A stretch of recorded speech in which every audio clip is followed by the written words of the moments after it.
ইউনিয়নের নেতৃবৃন্দের বিরুদ্ধে সাংবাদিক সম্মেলনের মাধ্যমে মিথ্যা ও বানোয়াট অপপ্রচার করাই এত অল্প আয়ের মধ্যেও আমরা 1 বছর পূর্তি অনুষ্ঠানে বিগত কমিটির আমলে যত বিয়ের টাকা বাকি রেখে গিয়েছিল 100% টাকা আমরা শোধ করেছি।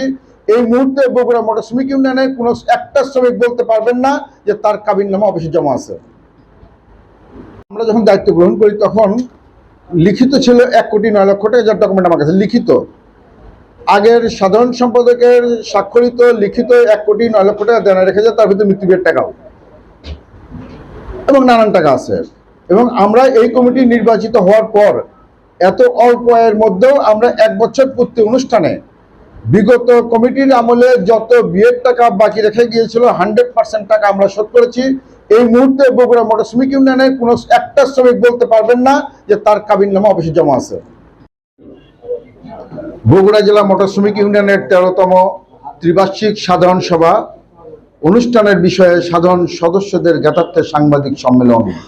জেলা মোটর শ্রমিক ইউনিয়ন রেজি নম্বর 1266 এর 12তম ত্রিবার্ষিক সাধারণ সভা গত 7/10/2021 তারিখে অনুষ্ঠিত হয়। সাধারণ সভার সিদ্ধান্ত মোতাবেক গত 26/11/2021 তারিখ সাধারণ নির্বাচন অনুষ্ঠিত হয়। উক্ত সাধারণ নির্বাচনে আমরা নির্বাচিত কার্যনির্বাহী কমিটি গত 4/12/2021 তারিখে অভিষেক অনুষ্ঠানের মধ্য দিয়ে বগুড়া জেলা মোটর শ্রমিক ইউনিয়নের সাংগঠনিক কার্যক্রম পরিচালনার দায়িত্ব গ্রহণ করি।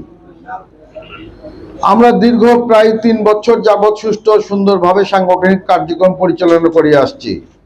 এমত অবস্থায় কিছু শ্রমিক নামধারী শহীদুল ইসলাম খোকন ও জাহিদুল ইসলাম তাদের অসৎ উদ্দেশ্য চরিতার্থ করার মানুষে অত্র সংগঠন ও বর্তমান কমিটির বিরুদ্ধে নানান প্রকার মিথ্যা বানোয়াট ভিত্তিহীন খবর পত্র পত্রিকার মাধ্যমে অপপ্রচার করিতেছে, যাহা আদৌ সত্য নয় এবং অত্র সংগঠনের সাংগঠনিক কার্যক্রমের সহিত কোনো মিল নাই।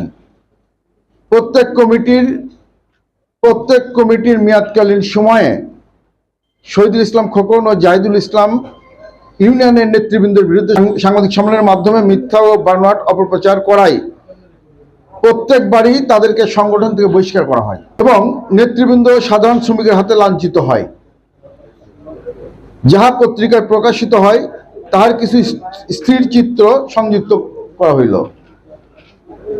কাজেই এসব মিথ্যা বানোয়াট ভিত্তিহীন খবর প্রচার থেকে বিরত থাকার জন্য আহ্বান করছি, অন্যথায় তাদের বিরুদ্ধে সাংগঠনিক ও আইনগত ব্যবস্থা গ্রহণ করতে বাধ্য হব। প্রিয় সাংবাদিক ভাইরা, আপনারা অবশ্যই অবগত আছেন সামনে পবিত্র রমজান ও পবিত্র ঈদ উল ফিতর আসছে। তারপরেও আমাদের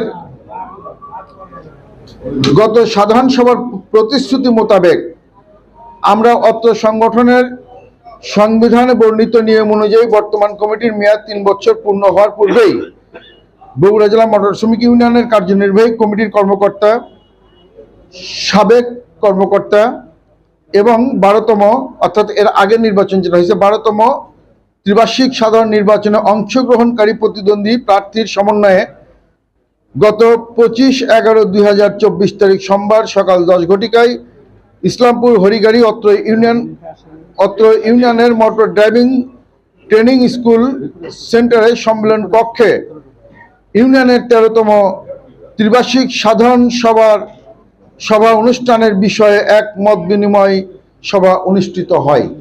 উক্ত সভায় উপস্থিত সকল নেতৃবর্গ ও প্রার্থীদের মতামতের ভিত্তিতে গত 30/11/24 তারিখ রোজ শনিবার অত্র ইউনিয়নের কার্যনির্বাহী কমিটির মাসিক সভায় সর্বসম্মতিক্রমে গৃহীত সিদ্ধান্ত মোতাবেক বগুড়া জেলা মোটর শ্রমিক ইউনিয়নের 13তম ত্রিবার্ষিক সাধারণ সভা আগামী 18/4/2025 তারিখ রোজ শনিবার সকাল 10 ঘটিকায় বগুড়া কেন্দ্রীয় বাস ট্রাক টার্মিনাল চত্বর ভবের বাজার 4 মাথায় অনুষ্ঠিত হবে, যাহা আমরা সাংবাদিক সম্মেলনের মাধ্যমে ঘোষণা করিতেছি।